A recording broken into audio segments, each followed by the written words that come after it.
올해 S&P 500 기업의 EPS 증가율이 1년 전 이맘때만 해도 한 17% 증가하는 걸로 전망됐거든요. 그런데 지금 한 12%, 10%까지 내려왔어요. 그 안 좋은 센티먼트를 지금 주식시장이 소화하고 있는 과정이다. 그 센티먼트가 어디가 제일 안 좋냐? M7인 거예요. 그러니까 M7이 힘을 못 쓰는 겁니다. 왜냐하면은 작년과 재작년에 35% 전년 대비 증가한 M7의 EPS가 올해는 잘해야 18%라는 거예요. 근데 18%도 안 나올 것 같아요. M7의 리더십이 가까스로 유지되고 있는 상태에서 M7 이외의 종목들이 M7 형님들 좀 가만히 계세요. 저희가 있어요. 이러면서 시장의 투자 심리를 붐업시켜주면 시장은 그런 대로 굉장히 재미있는 시장이 될 수 있는 거죠. 투자자분들이 그래도 적응할 수 있는 시장이 되는 건데 M7이 리더십을 완전히 상실하거나 EPS 이 부분이 조금 실망감으로 돌변하거나 M7 이외의 종목들이 못 치고 올라온다면 시장은 좀 우왕좌왕하겠죠.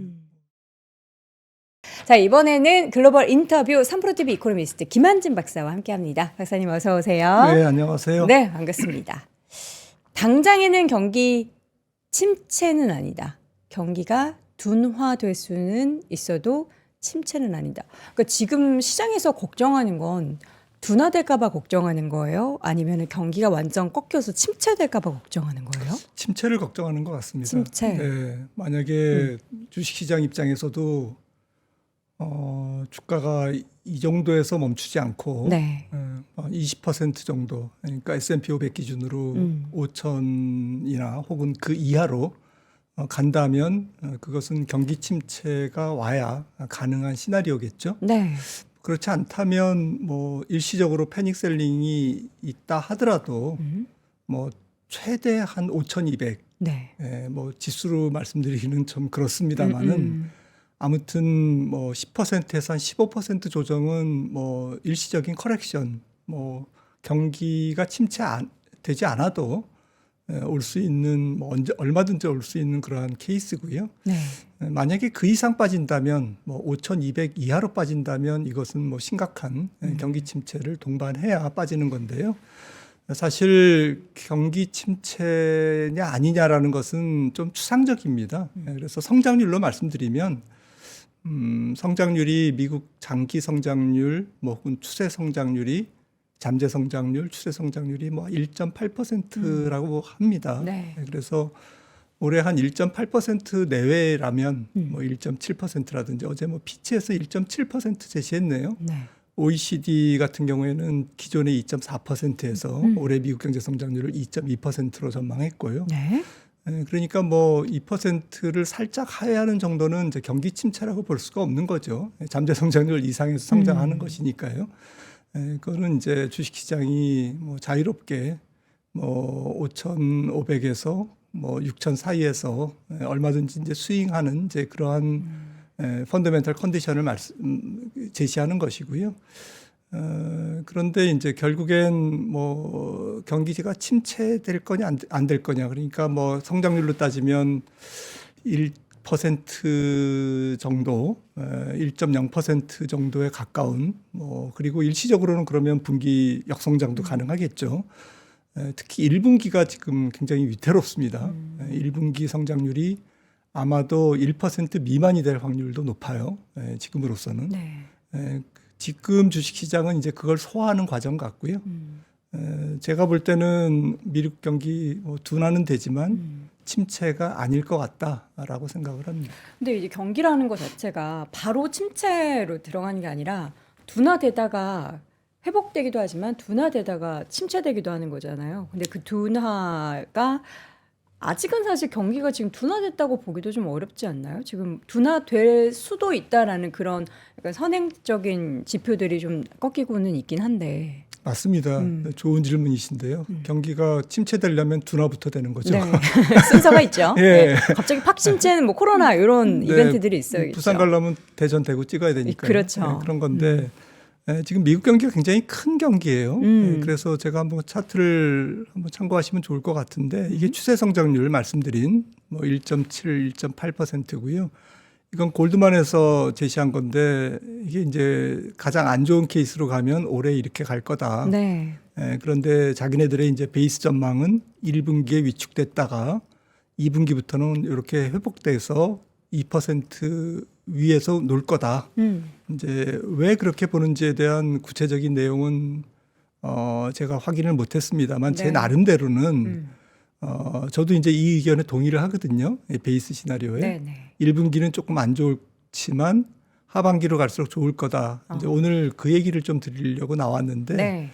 미국 경제 그 기초 펀더멘탈이 괜찮아요. 뭐 엊그제 베센트 재무장관이 미국 경제의 펀더멘탈이 좋기 때문에 자기는 경기 침체 보지 않는다, 보고 있지 않다라고 얘기를 했는데 일단 설비 투자의 선행 지표 신규 주문을 보시면 일단 추세선 장기 평균 위에서 움직이고 있고요.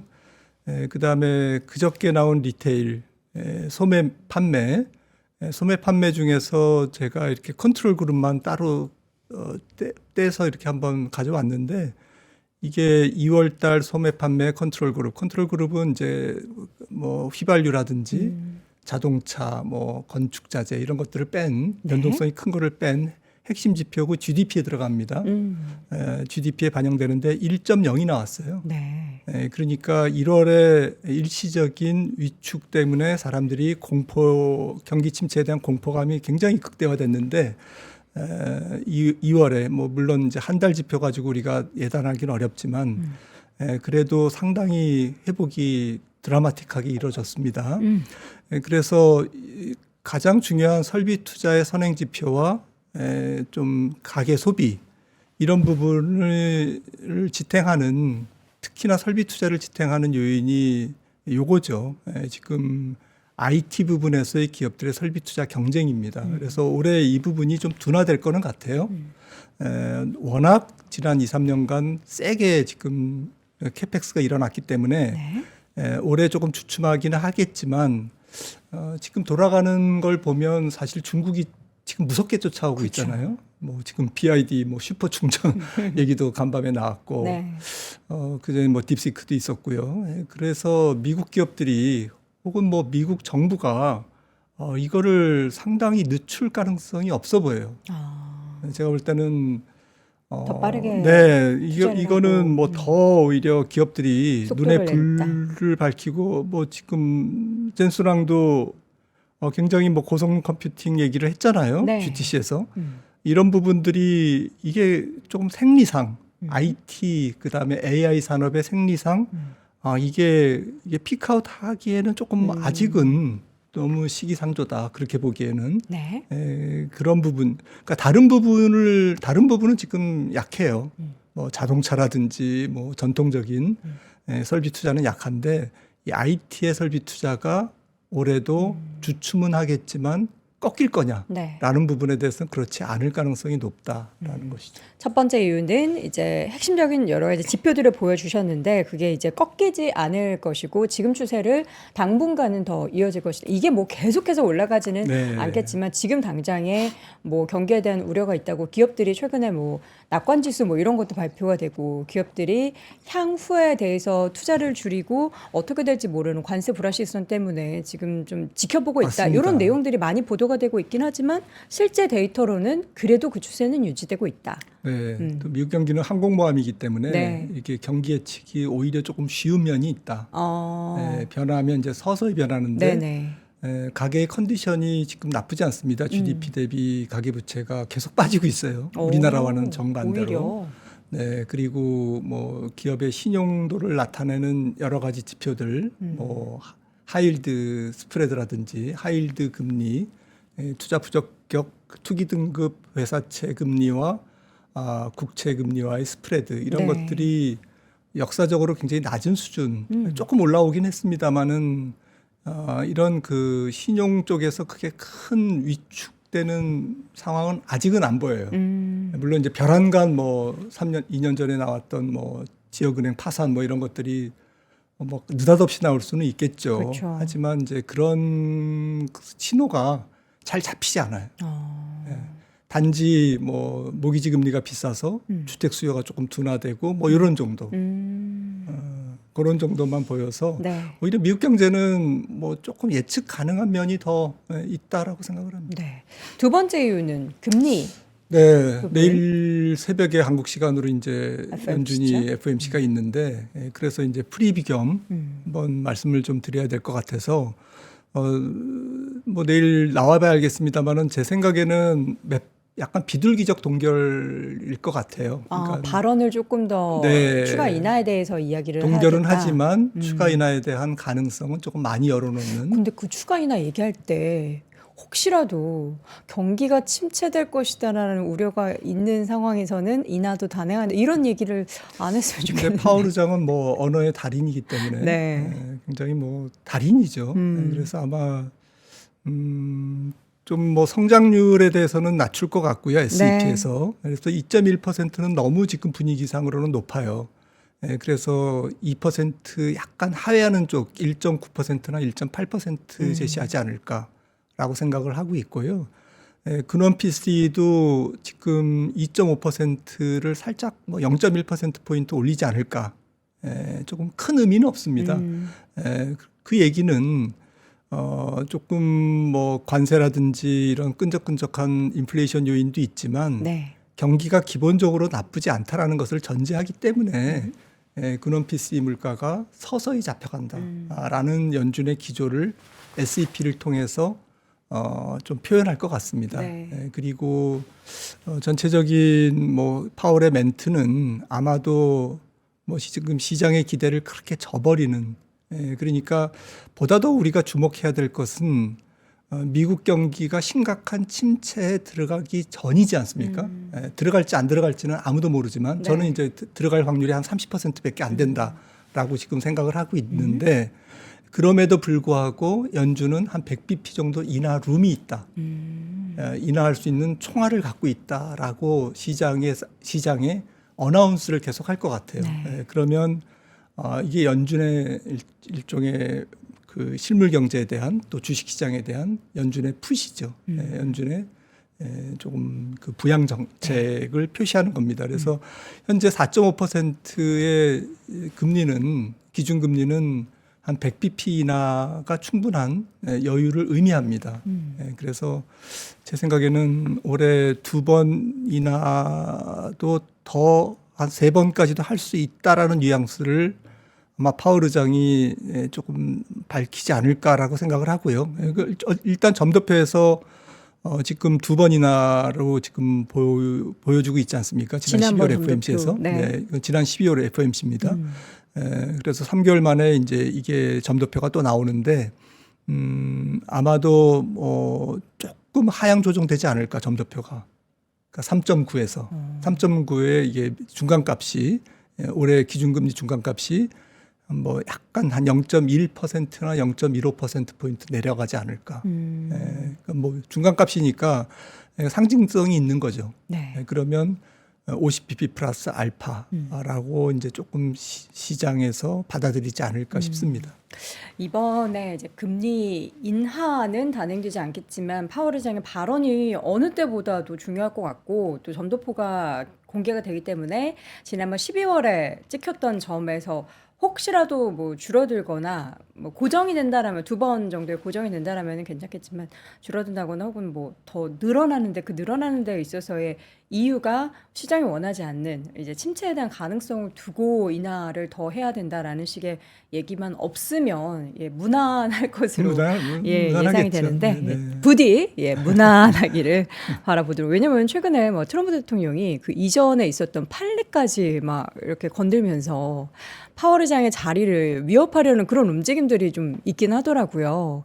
그래가지고 혹시라도 그 얘기를 들은 파월이 화가 나서 트럼프에 대한 정책을 맹비난하며 그 때문에 시장이 뭐 경기가 침체의 가능성이 커졌다라든지 뭐 이런 얘기를 할까봐 매우 살아는 판을 걷는 심정입니다. 파월이 그러려니 하겠죠. 그러려니 하기를 지는 자가 이기는 거다 이렇게 생각하시기를 바랍니다. 자, 세 번째 기업 이익의 추가 둔화 여부가 증시의 운명이다. 그렇죠. 미국은 결국에는 이제 기업 실적이 막 안 좋은 얘기 나오다가 여전히 좋습니다. EPS 성장하고 있습니다. 이런 얘기 나오면 또 확 달라지잖아요. 사실 이거는 이제 주식 시장이 박스권에 오래 머물 거냐 내지는 뭐 경기 침체가 안 와도 경제가 안 하면 이제 뭐 박스권이라고 볼 수가 있는데, 네. 하지만 이게 이제 6,100 지난번 고점을 뚫고 올라가려면, 그러니까 5,500에서 6,000 사이의 박스권을 뚫고 올라가려면 네. 기업 실적이 뒷받침돼야 되지 않겠습니까? 그쵸. 가장 중요하죠. 근데 이제 경기는 약간 슬로우 다운 되지만 기업들은 돈을 많이 번다. 네. 고로 지금의 PER은 싸다라는 인식이 확산돼야 되는데, 이거는 첫 번째 뭐 4월 중순부터 진행되는 1분기 실적 시즌에서 한번 검증이 일어날 것 같은데, 사실은 1분기 실적이 그래서 중요합니다. 1분기 실적이 전체적인 연간 실적에 대한 시금석 역할을 하기 때문에. 네. 그런데 1분기 실적 시즌이 지나봐야 알 것 같습니다. 근데 지금 약간 불안해요, 이 부분이. 요거는 실적이 이익 불안하다. 전망 센티먼트거든요. 네. 애널리스트들이 실적을 조금 상향 조정한 기업 수에서 하향 조정한 기업 수를 빼서 전체 기업 수로 나눈 것입니다. 3개월 이동 평균이니까요. 내려와 이익 있어요. 전망 센티먼트 인덱스라고 보시면 되겠죠. 그래서 파란색 막대는 어닝이고요, EPS고 빨간색은 매출액입니다. 네. 매출액과 이익이 지금 약간 살짝 심한 건 아닌데 지금 약간 둔화되고 있어요.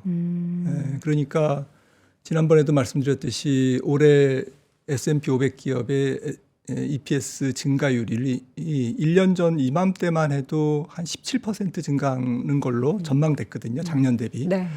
그런데 지금 한 12%, 10%까지 내려왔어요. 줄었죠. 그러니까 센티먼트가 안 좋은 거고, 그 안 좋은 센티먼트를 지금 주가가 주식시장이 소화하고 있는 과정이다라고 보시면 될 것 같습니다. 근데 그 센티먼트가 어디가 제일 안 좋냐? 절대 수치가 아니고 M7인 거예요. 그러니까 M7이 힘을 못 쓰는 겁니다. 왜냐하면은 작년과 재작년에 35% 가까이 전년 대비 증가한 이들 기업 M7의 EPS가 올해는 잘해야 18%라는 거예요. 근데 18%도 안 나올 것 같아요. 이 노란색인데요. 그러니까 요 센티먼트의 둔화를 지금 시장이 소화하고 있는 과정이고, 올해는 그래서 M7이 동반해서 올라가지는 게 힘들 것 같아요. M7 중에서도 이제 뭐 테슬라는 지금 이미 좀 탈락한 거고요.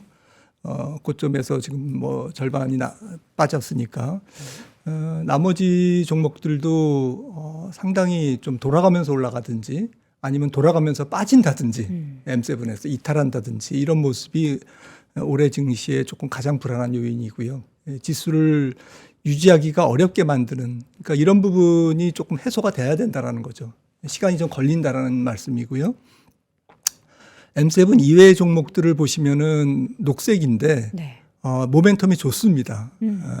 지금 쭉 올라와서 플러스 5%에서 올해는 10% 정도로 지금 예상을 하고 있어요. M7 이외의 종목들은. 네. 493개 종목이겠죠. 그래서 지금 뭐 스몰캡이라든지 미드캡 이런 쪽으로 지금 순환매가 도는 거겠죠. 그래서 올해 증시의 스타일을 예고할 뿐만 아니라 이게 조금 그 컨빅션으로 다시 확신으로 긍정적인 쪽으로 바뀌는 데는 시간이 필요하지 않겠습니까? 근데 올해 전체적인 매크로 환경은 슬로우 다운이에요. 그러면 조금 어렵다라는 거죠. 그래서 주가가 크게 빠지지 않는 것은 오케이. 하지만 치고 올라가기에는 힘이. 역부족으로 봐야 되지 않을까라고 생각을 하고 있고요. 만약에 S&P 500 기업의 EPS가 지금 이거는 굉장히 낙관적이고요. 14% 지금 12%, 10%까지 내려왔거든요. 이거는 블랙락이 전망한 건데, 그게 아니라 올해 EPS 전망이 S&P 500 전체가 한 4, 5%다. 뭐 크게 떨어진다 하면 지금 PER 21배가 24배 정도로 둔갑하거든요. 12개월 EPS를 네. 끌어다 쓰는 거니까. 그러면 주가가 10% 정도는 추가 하락해야 하는 거죠. 지금 그러면 미래의 데이터, 그러니까 지금 M7에 대한 실적에 대한 추정치가 지금 떨어지고 있는 부분이 지금 S&P 500이나 나스닥 시장이 많이 조정을 받았잖아요. 10% 이상. 네. 더 반영돼야 된다라고 보시나요? 아니면 이 정도는 지금 이미 반영이 좀 다 된 것 같다라고 보시나요? 네, 지금 월가의 컨센서스 10% 정도라면 거의 다 반영했다라고 거의 다 반영했다. 반영하는 거고 1Q의 실적 시즌에서 그게 올해 그렇게 갈 거야라고 사람들이 이제 조금 다 인정. 뿐만 아니라 조금 너무 낮게 보는 사람 것도 있어. 네. 그런 측면도 있어. 이러면 주가가 이제 올라가는 방향으로 틀겠죠. 조금 긍정적인 방향으로 틀겠지만 그것을 보여줄 수 있을까? 그러니까 한 10% 정도까지는 충족할 수 있겠지만 조금 서프라이즈로 돌변할 수 있을까라는 부분에 대해서는 회의적이고요. 네. 그렇다면 상반기 주식시장은 그냥 그저 그런 상태에서 왔다 갔다 할 거다. 트레이딩 영역이다라고 이제 지금 볼 수밖에 없지 않나라는 게 제 생각입니다. 그럼 지금 시점에서 이 조정장을 탈출할 수 있는 가장 주요한 키는 뭐 M7에 거는 것보다는 M7 작년부터 계속 M7 이외의 종목들이 뭐 EPS 증가율도 그렇고 좀 나아지면서 시장에서 주식도 오를 겁니다, 주가도 오를 겁니다라는 얘기가 단기적으로가 아니라 이제 4월부터 나오는 실적 데이터에서 그러네 진짜 M7 말고 다른 기업도 실적 좋아지고 있네라는 것을 확인하면은 제일 베스트 케이스고. 그렇죠. 예.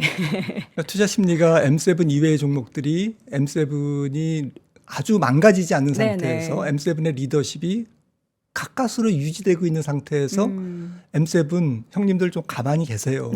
저희가 있어요. 이러면서 시장의 투자 심리를 붐업시켜주면 시장은 그런 대로 뭐 굉장히 재미있는 시장이 될 수 있는 거죠. 네. 그래도 투자자분들이 그래도 적응할 수 있는 시장이 되는 건데 M7이 리더십을 완전히 상실하거나 그러니까 EPS 이 부분이 이제 조금 실망감으로 돌변하거나 M7 이외의 종목들이 치고 못 치고 올라온다면 시장은 좀 우왕좌왕하겠죠. 뭐 지금 기댈 데가 없으니까. 네. 지금은 우리가 예측을 할 수 없는 상황이라서 일단은 지금 나오고 있는 이 데이터대로만 간다라고 하면 네. 지금 상황에서 추가적으로 뭐 더 그렇게 빠진다. 큰 다운사이드 리스크는 제한된다. 제한적이다라고 생각을 합니다. 가장 리스크는 이제 관세죠. 네 맞습니다. 번째 이유. 이 관세 리스크에 대해서도 일각에서는 이것 때문에 이제 침체 발생하고 이것 때문에 시장은 더 무너지고 하는데 반대로는 영향 굉장히 제한적이고 이제 트럼프도 생각이 있는 사람이기 때문에 미국 시장을 이렇게 망가뜨리진 않을 거야라는 그런 시각도 좀 있는데요. 우리 어떻게 보십니까? 신기하게 지난 금요일부터 어제까지 트럼프가 관세 얘기를 안 했습니다. 조용하니까 시장이 괜찮았어요. 네. 근데 지금 그 스콧 베센트도 스콧 베센트인가 상무장관인가요? 헷갈리는데. 베세트 재무장관? 네. 아무튼 둘 중에 하나인데 관세가 4월 2일 날 이후에는 조금 조정이 될 거야. 그리고 베센트 장관이 얘기한 것 맞아요. 같네요. 미 재무부 장관이 얘기했습니다. 그래서 4월 2일 상호 관세는 시작되는데 네. 깎아주는 나라도 나올 거야. 깎아주는. 이제 뭐 그렇게 약간 유화적인 발언이 나왔어요. 그래서 뭐 100% 믿을 건 없지만 그래도 공식적인 관료의 입에서 그렇게 나왔다라는 것은 뭔가 이렇게 기류가 바뀌고 있는 건 아닐까라는 생각을 가질 수 있습니다. 근데 우리가 조금 더 생각해 봐야 될 것은 트럼프의 그 원대한 계획인 거죠. 트럼프는 이 관세 정책을 지금 뭐 관세 수입, 그다음에 우회 수출 금지, 뭐 짧게는 뭐 펜타닐 불법 이민 이런 것도 있지만 네. 궁극적으로는 무역 질서를 바꾸려고 하는 거잖아요. 이게 한 7, 80년, 짧게는 한 4, 50년 이어져온 무역 질서를 바꾸려고 하는 것이고 좀 부의 흐름을 바꾸려고 하는 것이고 또 첨단 산업에 대한 중국의 규제를 관세를 통해서 하려는 거고 이제 이런 복합적인 것이 있는데 심지어는 지금 얘기 나오는 것은 뭐 좀 영토 분쟁, 뭐 지금 러우 전쟁만 해도 그렇죠. 그리고 좀 군사비, 그러니까 전 세계를 블록화시키려는 거죠. 그래서 너희 안보는 너희가 책임져. 나는 여기까지 할 거예요. 이런 상태에서 핵 군축 합의, 그러니까 국방비를 트럼프가 반토막으로 줄이겠다라는 발언을 후보 시절에 했거든요. 이런 부분들도 다 관세랑 연결이 되는 거죠. 그러니까 러시아와 중국의 핵을 같이 줄이려면 네. 미국만 줄일 수는 없잖아요. 그렇죠. 같이 줄이는 합의를 하려면 관세를 레버리지로 이용할 수 있다는 거죠. 이렇게 해서 굉장히 원대한 안보 정책까지도 전 세계 안보 구도까지도 조정하려고 하는 의도가 있다라는 게 지금 제 생각이고요. 네. 제 생각뿐만 아니라 많은 사람들이 그렇게 보고 있는 거고요. 이게 재미있는 그림이라서 한번 가져왔습니다. 자, 차트를 보시면 네. 트럼프는 거래 기술자이기 때문에 이게 최적 관세예요. A가. 네. 그러니까 미국의 그 부를 가장 극대화할 수 있는 관세율. 지금 횡축이 관세율이고요. 그러니까 관세율을 높이면 미국의 부가 증가한다라는 거죠. 네. 근데 A 지점까지 하는 게 아니죠. 미국은 지금 말씀드린 여러 가지 목적 때문에 B까지 갈 거예요. 깎아줘서. 그러니까 B까지 관세율을 높일 거라는 네, 거죠. 네. 높이고 다시 A로 돌아올 겁니다. 아, 일단 B부터 가고 네. 그다음에 다시 A로 올라갈 네. 것이다. 그래서 B가 발표되는 게 4월부터 아마도 2분기 내내 혹은 네네. 3분기까지 갈 수 있겠죠. 네. 이게 올해 그 리스크인 거고요. 그리고 결국에는 협상을 통해서 A로 되돌아가는 거죠. 액면 그대로 A로 하면 사람들이 트럼프가 강요하는 바라는 거를 안 주지 않습니다. 심지어는 중국도 B까지 가려면 60%까지 때려야 된다는 거죠. 그러면 금액 가중으로는 지금 11.7%에서 한 30% 내지 40%까지 올라가는 겁니다. 그러면 무역 적자 1위 국가의 관세율이 평균 금액 가중 관세율이 만약에 40%라면 네. 우리나라는 660억 달러 미국의 적자를 안겨줬죠. 그리고 무역 적자 순위로는 8위고요. 네. 그러면 한 4분의 1 정도의 충격은 있을 거라는 거죠. 이 B 지점이라는 게. 네. 그러니까 이게 조금 장난이 아닌 거고요. 하지만 결국에는 A로 돌아간다는 거고 재무장관의 얘기나 상무장관의 얘기도 유화적인 제스처를 펼치는 것은 뭐 주가가 빠지는 것도 있고 미국 경제에 대한 침체 우려가 있는 것도 있지만 결국에는 여기에 대한 속내를 드러낸 것 같아요. 이 드러내고 있는 것 시나리오를 같아요. 미리 네. 예고라도 해주듯이. 네. 그래서 이 최적 관세율 옵티멀 테리프라는 것은 사실 18세기에 데이비드 리카도 비교 무역 이론에서도 부터 이제 나온 개념이고요. 네. 결국에는 경기 침체의 임계점 이내로 관세율을 매길 거라는 것은 분명합니다. 그러니까 미국 경제의 자국 경제를 망가뜨리면서 아무리 원대한 포부가 있더라도 당장 올해 내년 경기를 망가뜨리면서까지 할 가능성은 낮다라고 봐야 되는 것 같고요. 네. 그리고 이런 모든 관세 정책의 틀이 사실은 이론적 기반에 상당히 뿌리를 두고 있다라는 거고, 그리고 최근에 이제 이게 지금 논문이 마로라고 어코드라고 혹시 들어보셨죠? 아니요. 네, 이게 마로라고 정도로 제가 협상인데 이 똑똑하지 협상이라는 게 누구랑 협상한 게 아니라 네. 가상의 협상입니다. 아, 그리고 논문 제목이 이거고요. 이 논문을 만든 사람이 작년 11월에 스테판 미런인데요. 지금 상원의 인준 절차를 밟고 있는 CA 위장입니다. 국가 미국 백악관 경제자문위원장이죠. 네. 그리고 이제 그 밑에 경제학자들이 만든 건데 이것들을 지금 외신들이 많이 다루고 있습니다. 이 스테판 미란의 논문을 네. 소위 마로라고 어코드. 네. 자기 집에서 발표했나 봐요. 그래서 르몽드지 같은 경우에는 이제 르몽드지나 파이낸셜 타임즈는 뭐 그 유럽 입장에서는 대체 시장 모색에 따라 상당히 달라질 것이다라는 게 인상적입니다. 네. 그러니까 보르도 와인을 예를 들면서 미국이 보르도 와인에 프랑스 와인에 저기를 때리면 그게 뭐 아시아라든지 다른 유럽 국가로 자기네들은 수출할 수 있을 거야. 그래서 그게 그렇게 큰 데미지가 없을 거야. 근데 하지만 데미지가 있는 상품이 있고 없는 상품이 있지 않겠습니까? 네. 이 얘기는 주식시장에서 굉장히 좀 의미가 있을 것 같아요. 그러니까 품목별로 천차만별일 것 같아요. 그렇죠. 네, 그리고 파이낸셜 타임즈는 또 기가 막힌 얘기를 또 했는데 다 아는 얘기지만 미국 정부의 저비용 장기 자금을 조달을 제공하기로 약속을 이끌어내는 또 더 높은 관세나 안보 보장 철폐 위협을 통해 이를 시행할 것임. 관세를 통해서. 네. 그래서 요거를 깔끔하게 정리한 제가 검색을 쭉 하다가 아폴로 매니지먼트 많이 인용되는 회사인데요. 네. 그 수석 이코노미스트가 조금 정리를 해놨는데 일단은 최저 관세율을 목표로 할 거다. 그 다음에 미국이 제공하는 안보 공공재를 100% 활용할 거다. 안보 공공재를 활용하는 것은 미국의 안보 우산을 무기로 해서 네. 관세 정책과 같이 매칭해서 상대국에 압력을 가해서 미국이 원하는 것을 얻어내는 네. 그러한 정책을 펼칠 거라는 거고요.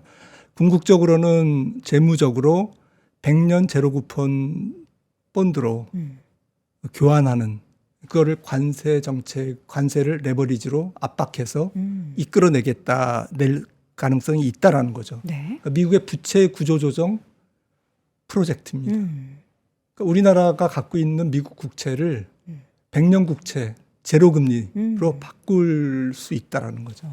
엄청난 거죠. 네. 그다음에 국부 펀드. 지금 트럼프가 취임 때 서명을 했었죠. 네. 행정명령에 서명했던 부분입니다. 그래서 이런 부분들이 지금 중구난방으로 트럼프가 행정명령을 사인하고 관세 정책을 막 얘기하는 것 같지만 상당히 준비된 그리고 목표하는 바가 있고 네. 그 목표하는 바에는 최저 관세율이라는 개념이 있다. 이걸 오늘 좀 말씀드리고 싶습니다. 알겠습니다. 사실 처음 겪는 일은 아니지만 이전에도 관세 관련해서는 트럼프 정책을 우리가 과거에 일기 때 겪어봤지만 이번에는 뭔가 더 강한 것 같고 그 전보다 더 빡빡하게 준비한 것 같아서 좀 두려움에 떨고 또 시장도 때마침 고점 대비해서 많이 밀려서 좀 우리가 불안감에 많이 젖어 있었는데 우리 또 오늘 4가지 이유에 대해서 김한지 박사님의 이야기를 들으니까 너무도 두려워만 할 필요는 없다라는 생각이 들어서 참 우리 시청자분들도 이럴 때 나와주셔서 너무 감사하다고 말씀을 해주셨네요. 자, 오늘 우리 삼보라 TV 이코노미스트 김한지 박사 모시고 이야기 나눠봤습니다. 말씀 고맙습니다. 네, 감사합니다.